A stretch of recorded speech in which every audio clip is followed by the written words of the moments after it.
आज हम इस वीडियो के माध्यम से धर्म एवं अधर्म तथा धार्मिक मान्यता के संबंध में अपनी बात रखने का प्रयास करेंगे। यहाँ पर धर्म, अधर्म और धार्मिक मान्यता को अगर देखा जाए तो तीनों अलग अलग चीज़ें हैं और तीनों का मानव के जीवन में अलग अलग रूप में संबंध है। इस धरती पर अनेक धार्मिक मान्यताएं हैं। उसके क्या कारण हैं, यह अलग विषय है। इस वीडियो से इसे कोई लेना देना नहीं है। हर धार्मिक मान्यता धर्म अधर्म जैसी चीज को बताने का प्रयास करती है और हर धार्मिक मान्यता के अनुयायी अपने अपने धर्म को मानते हुए जीवन यापन करते हैं, परंतु धार्मिक मान्यताएं आए दिन विवाद झगड़ा का भी कारण बनती हैं और इनके आधार पर लोग स्वयं से भिन्न धार्मिक मान्यता वाले व्यक्ति को गलत समझते हैं, भटका हुआ समझते हैं। उनको ये प्रतीत होता है कि मैं धार्मिक हूँ और जो हमारी विचारधारा को नहीं मानता है, किसी दूसरी विचारधारा को मानता है, वह अधार्मिक है, नास्तिक है। इस तरह की बातें सामान्यतया लोग करते हैं और इस तरह के विचार एवं भाव भी अपने अंदर रखते हैं और यह चीज़ें कहीं न कहीं किसी न किसी रूप में उनके बाहरी आचरण के माध्यम से भी अभिव्यक्त होता है और आए दिन इन सभी चीज़ों को लेकर के मानव समाज में मारपीट संघर्ष होता है। हर कोई ये बताने की कोशिश करता है कि हमारी ही धार्मिक मान्यता अच्छी है, सच्ची है, सत्य है। यह भी एक और इसी चीज़ को हर धर्म के मानने वाले ढोते हुए जीवन यापन करते हैं और उन्हें ऐसा लगता भी है कि हमारी ही सही है, बाकी दूसरे की सही नहीं है। इस तरह के विचार वास्तव में वास्तविकता से परे हैं और इस तरह का विचार लोगों के भीतर इसलिए है क्योंकि लोग धर्म अधर्म जैसी चीज़ को नहीं जानते। धर्म का अर्थ बड़ा सरल सिंपल है। धर्म का अर्थ जिसे हर मनुष्य द्वारा स्वयं एवं मानव समाज के कल्याण के लिए धारण किया जाना चाहिए। अधर्म का अर्थ ऐसा कर्म या ऐसी चीज जिसे मनुष्य द्वारा धारण नहीं किया जाना चाहिए, क्योंकि इसके धारण करने से मनुष्य और मानव समाज दोनों के लिए पीड़ा एवं दुख का कारण होता है। जैसे चोरी एक अधार्मिक कृत्य है, बेईमानी एक अधार्मिक कृत्य है, व्यभिचार एक अधार्मिक कृत्य है। इसे करीब करीब हर धार्मिक मान्यता मानती भी है। चोरी को कोई सही नहीं ठहराता है। यहाँ पर हर धार्मिक मान्यता एक ही तरह की है। दूसरों की संपत्ति को हड़प लेना, तमाम अनैतिक काम करना, दूसरों को पीड़ा देना, कष्ट देना अधर्म माना जाता है। यहाँ पर अगर देखा जाए तो एक व्यक्ति जो चोरी करता है, कुछ आर्थिक लाभ उसे अवश्य होता है, परंतु वह चोरी में सफल होने के बाद भी चोरी में सजा होने के भय से बचता फिरता है। चोरी का पता लोगों को न चल जाए, इसमें हमेशा भयभीत रहता है। चोरी का प्लान बनाते और चोरी का कार्य करते समय भी वो भय से ग्रसित रहता है।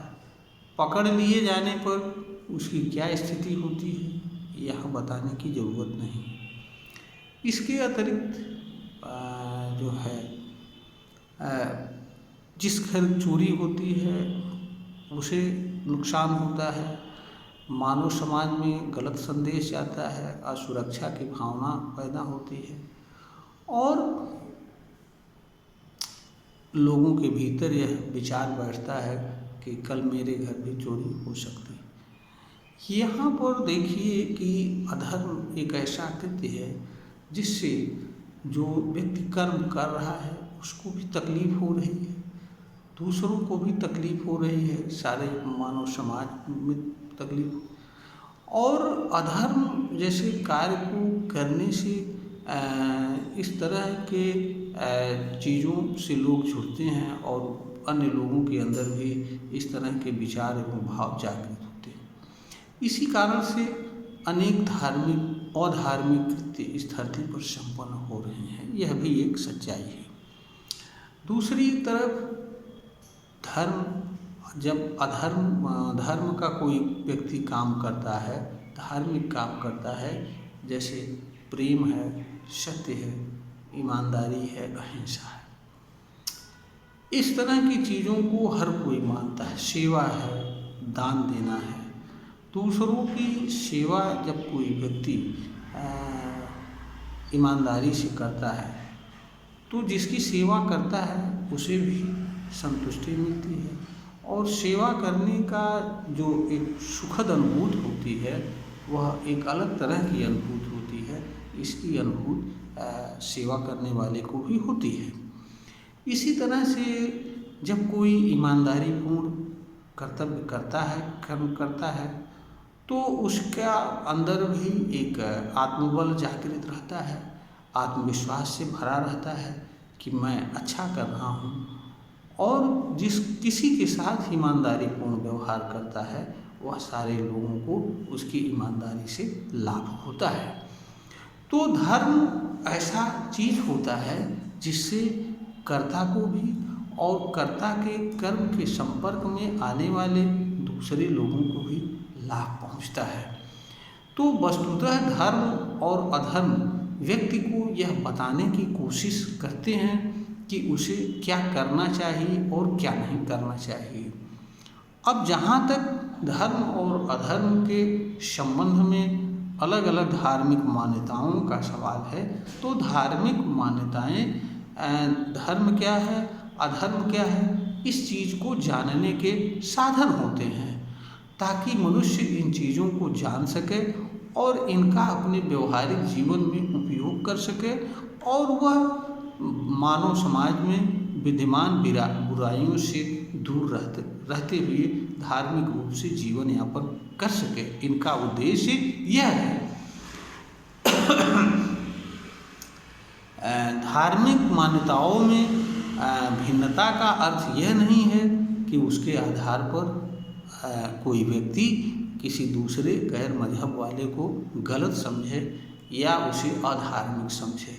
ऐसा समझने से तो धार्मिक मान्यता का कोई नुकसान होता नहीं है, परंतु गलत समझना भी एक कर्म है और इससे मनुष्य के अंदर ईर्ष्या, द्वेष भाव आदि अनेक तरह के विचार जन्म लेते हैं, मानवीय विकार जन्म लेते हैं। विकार से मनुष्य को पीड़ा होती है, उससे अनेक तरह के रोग जन्म लेते हैं और इन्हीं विकारों के अधीन अगर मनुष्य कोई बाहरी कर्म करता है तो उससे दूसरे लोग भी प्रभावित होते हैं।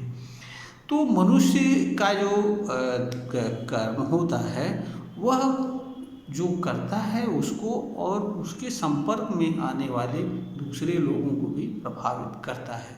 इसीलिए धर्म और अधर्म मनुष्य को यह बताने की कोशिश करते हैं कि उसे क्या करना चाहिए, क्या नहीं करना चाहिए। इनका संदेश यह नहीं संदेश देते हैं कि आप उनमें बताई गई चीज़ों के आधार पर किसी को गलत समझें और किसी को सही समझें। इसके आधार पर उनका आशय यह कतई नहीं होता है।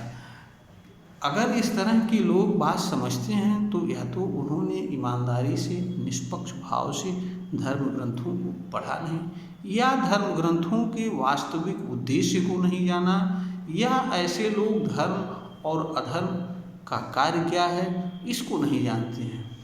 तो हर व्यक्ति को जो चीज़ जिस रूप में हो उसी रूप में करना चाहिए। कोई भी धार्मिक मान्यता हो, अंतिम उसका उद्देश्य मानव कल्याण ही होता है। तो अगर जो इसलिए मनुष्य का यह कर्तव्य बनता है कि वह अपनी धार्मिक मान्यता को अच्छी तरीके से, भलीभांति तरीके से जानने एवं समझने का प्रयास करे और जो चीज़ें उसके लिए कल्याणकारी प्रतीत हों उन्हें वह अनुसरण करे, माने। यही एक व्यक्ति का धार्मिक व्यक्ति के रूप में कर्तव्य होता है। जो चीज़ें किसी कारण से अनुचित प्रतीत हों या मानने योग्य न हों उन्हें नहीं मानना चाहिए, क्योंकि धर्म ग्रंथों में बहुत सारी चीज़ें देश, काल, समय और परिस्थितियों के अधीन रहते हुए बताई जाती हैं, जो देश, काल, समय, परिस्थिति के अनुसार अनुकूल नहीं रह जाती हैं। इस तरह की बातों को मानना किसी व्यक्ति के लिए उचित नहीं होता है, क्योंकि मनुष्य का हमेशा और हमेशा यही प्रयास होना चाहिए कि उसके कर्म से भला हो और उसके कर्म से दूसरों का भला हो। यही मनुष्य के जीवन का उद्देश्य है और धर्म ग्रंथ या धर्म का भी उद्देश्य मानव कल्याण है। मानव कल्याण के सिवाय और कुछ नहीं है। तो जिन चीज़ों से को धारण करने से मनुष्य का कल्याण हो वो मनुष्य के लिए धर्म है, और जिन चीज़ों को धारण करने से मनुष्य को पीड़ा हो, तकलीफ हो, दूसरों को तकलीफ हो, वे अधर्म है। तो धर्म, जहाँ तक धर्म ग्रंथों की बात है, धार्मिक मान्यता, तो धर्म ग्रंथ और धार्मिक मान्यता धर्म और अधर्म को जानने एवं समझने के साधन मात्र हैं। यह विवाद और संघर्ष करने के साधन मात्र नहीं है। इनके आधार पर किसी को गलत या सही समझना यह भी उचित नहीं है। हर व्यक्ति को यह स्वतंत्रता है कि वह किस धार्मिक मान्यता को माने और किसे न माने। तो इस बिंदु पर किसी को कुछ कहने का कोई अधिकार नहीं है। जो व्यक्ति का अधिकार है उसे हर किसी को स्वीकार करना चाहिए। इसी में कल्याण है। मानव समाज मानव द्वारा शासित होने के लिए नहीं बना हुआ रहता है और न मनुष्य मानव द्वारा शासित होने के लिए जन्म लेता है। यह दुर्भाग्य है, अज्ञान है कि मानव सामूहिक रूप से शांतिपूर्ण जीवन जीने की क्षमता इस धरती पर अभी तक हासिल नहीं कर पाया है। उसके पास इतनी समझदारी नहीं हो पाई है कि वह बिना पुलिस या बिना किसी शासन व्यवस्था के सामूहिक रूप से शांतिपूर्ण जीवन जी सकता है। इसी कारण से उसे राजा, लोकतंत्र और न्याय व्यवस्था, पुलिस व्यवस्था आदि तमाम चीज़ों की आवश्यकता होती है। अगर मनुष्य सामूहिक रूप से इस धरती पर शांतिपूर्वक बिना किसी व्यवस्था के जीवन जीने की कला सीख ले तो फिर मनुष्य और मानव समाज के लिए किसी भी तरह की पुलिस या सुरक्षा व्यवस्था की कोई आवश्यकता नहीं पड़ेगी। यह मनुष्य का अज्ञान है और अज्ञान के कारण ही उसे इस तरह की चीज़ों की आवश्यकता पड़ती है। यह वीडियो ज्ञानवर्धन ही बनाई गई है, प्रेषित की जा रही है। अगर श्रोता को ज्ञानवर्धन के योग्य प्रतीत हो तो इसे लाइक करें, शेयर करें और सब्सक्राइब करें। इसी के साथ हम अपने श्रोतागण को नमस्कार करते हैं और उनसे निवेदन करते हैं कि हमारे वीडियो को लाइक करें, शेयर करें, ताकि ज्ञानवर्धन का कार्य निरंतर चलता रहे।